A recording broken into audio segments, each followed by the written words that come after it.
Here we are again, and I'm talking to my dear friend Peg Rasband, and we thought we would have an interesting conversation about an incredible dream that she had. And why we were having the conversation was that the astrology has been pretty intense, and we're doing this video on October 5th, 2015, and there's been a lot of astrological stuff and solar flares and all this, and she was in a meditation, and she had a great meditation, so we thought we would have a discussion about this time we're in. Hi, Peg. Hi, good morning. How are you? I am good. So now tell everybody about this incredible meditation you had. All right. It was very interesting to me, particularly around everything that's going on in the energies of the universe. I actually traveled to the sun, and I found myself inside the sphere of the sun, and it was this beautiful, intense orange color of creativity, and it was starry and had a lot of lovely energy. And I was with a team of people, and we were actually helping the sun create all of the energy and all of the bursts of energy that are happening right now coming from the sun. But the feeling was euphoric. It was like, we're part of it. We're making a difference. This is awesome, and we're having a great time. So what I wanted to explore is, how do we get this feeling every day about the events that are going on that affect us so greatly? How do we feel like part of the event rather than an observer that has no control over our situation? Yeah, I totally agree with you. And we were discussing this before, that one of my teachers said to me, it doesn't matter what is happening in the world. The only thing that matters is your response or your reaction to the pattern that is happening in the world. And that becomes a choice on how you twist something. And how that twist happens is based on your perceptual bubble. And right now, I mean, what I'm trying to do and you're trying to do is we're trying to expand perceptual bubbles that are more loving, more inclusive, more conscious, more aware, helpful, constructive, not destructive.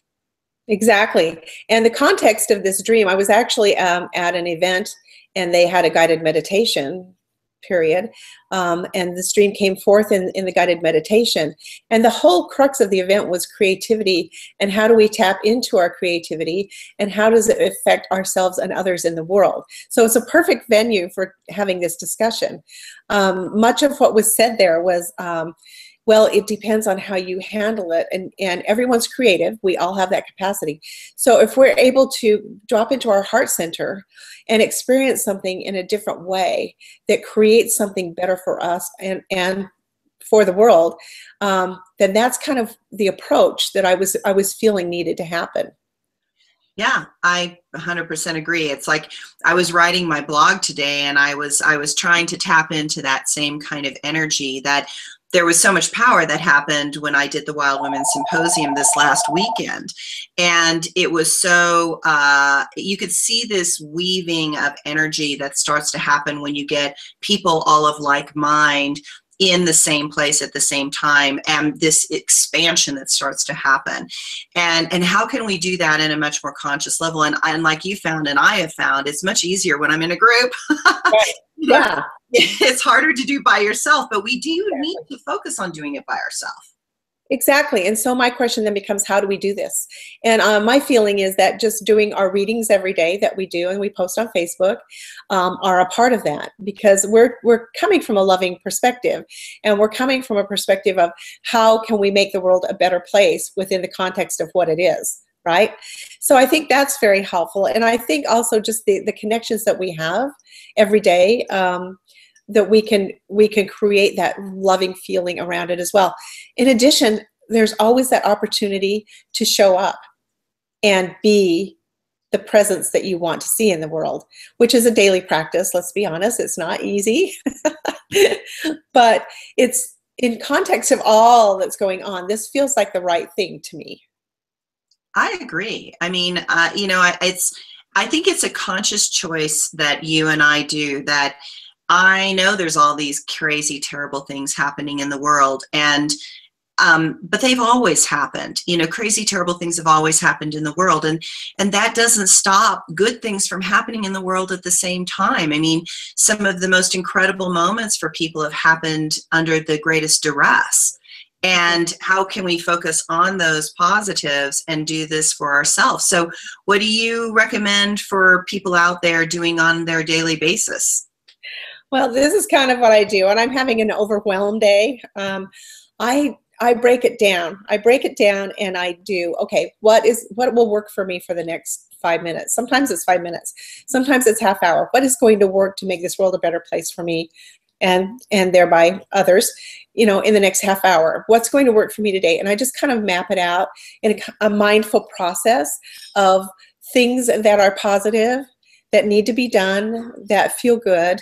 So you have that good emotional energy behind them. And then I just walk through my day in that fashion. And I try to, let that expand to anyone I meet during the day as well. And as you do that practice, you become more peaceful and more centered, and it becomes easier to affect that feeling in that way. That's what I found anyway. Yeah, no, I have found the same thing. And, for me, how it started for me was that I would notice I was having a bad day. And so I was having a bad day and I was like, okay, I'm going to make somebody else's day better. Like I'm having a bad day. So all I know to do when I'm having a bad day is give my gift in some way, shape, and form. And sometimes that gift is just to connect with somebody authentically and sincerely. Sometimes it means to give money to a homeless person. Sometimes it means to give a free reading away. But to change my own state, all I have to do is to go give myself fully in a gift, in an authentic way, without any expectation of getting anything back, just because I'm going to give what I have to give to that person in that moment. And that's a similar dynamic. Exactly. And absolutely, I agree with you on the service. And even walking out into the world and just being kind and gentle and smiling at people, that's a service that you can give as well that, keeps giving. So yes, I think both of those approaches work really well. And I feel that people need to find what works for them. Mm-hmm. When you're in that spot, what makes you feel good and what then can you give to others? How can you fill your cup and then have that feeling pass along to others? But I think it's something that needs to be mindful. We need to be aware. And but as you do that practice, it really changes. It changes how you feel. It changes your view of the world. It changes everything. So I think it's very important, although it feels like a small thing. Yeah. But I think it's a whole bunch of small things coming together that make a difference. And, and it is like being mindful. It's just like being mindful of something beyond my own drama, something mindful of something outside of my little perceptual bubble. And so when my bubble feels like it's closing in and things are not going well, it's like, okay, wait, stop. Like, there's a world out there and there's other experiences of reality and they're not all bad. Just sit and watch the birds for a second and watch how happy the birds are and the hummingbirds coming to the feeders. It's like, it doesn't have to be a difficult thing. But you have to do it from your authentic heart and just to kind of wake up. It's like, wake up, be mindful, just be mindful of anything other than what's running around in your head. Exactly. And that's what I find as well. And I do find nature is very helpful, very, very helpful to get us out of that nature or just getting out of wherever it is you're at the moment and moving into a different environment. That can be very helpful as well, whatever that may be. But also for me, it's something, if it's something that I really respond to, like perhaps art or music or something like that takes me outside of myself. Mm-hmm. So yeah, that's kind of how it works for me. It sounds like it works in a similar fashion for you. And I hope that what we're talking about will help someone else out there be able to become heart-centered and express themselves in the world in spite of whatever's going on in their lives. Yeah, I agree. One of my favorite teachers are always my pets. So, I get all stressed out and then the cat comes up and wants to be petted and then the cat insists on being petted and it's like, stop, you are going to pet me now. Like, get out of your own little reality. And it's like the most important thing in this moment is you petting me. And so, and it is, it's like, stuff that's running around in my head and the things that I make up in my head and the stories I make up in my head are not important. Usually they're not important. And what is important is loving others and connecting with others. So true. And actually, I have to laugh because my cat did that just this morning. So there's that animal wisdom that we need to tap into as well. And, you know, loved ones, whatever it is, there are a myriad of ways to come out of where we are and expand. And in expanding, we affect everything and everyone, and the world becomes a better place. It does. It does. Yeah. Well, thank you, Peg. And we're going to keep doing some of these lovely little, like, you know, quips for the moment and the energy, and hopefully these will go out and help others. So, Peg, you have a wonderful day today. Thank you, Susanna, and that is my desire above all. And I wish you all the best. Enjoy your vacation. Thank you. Bye. Bye-bye.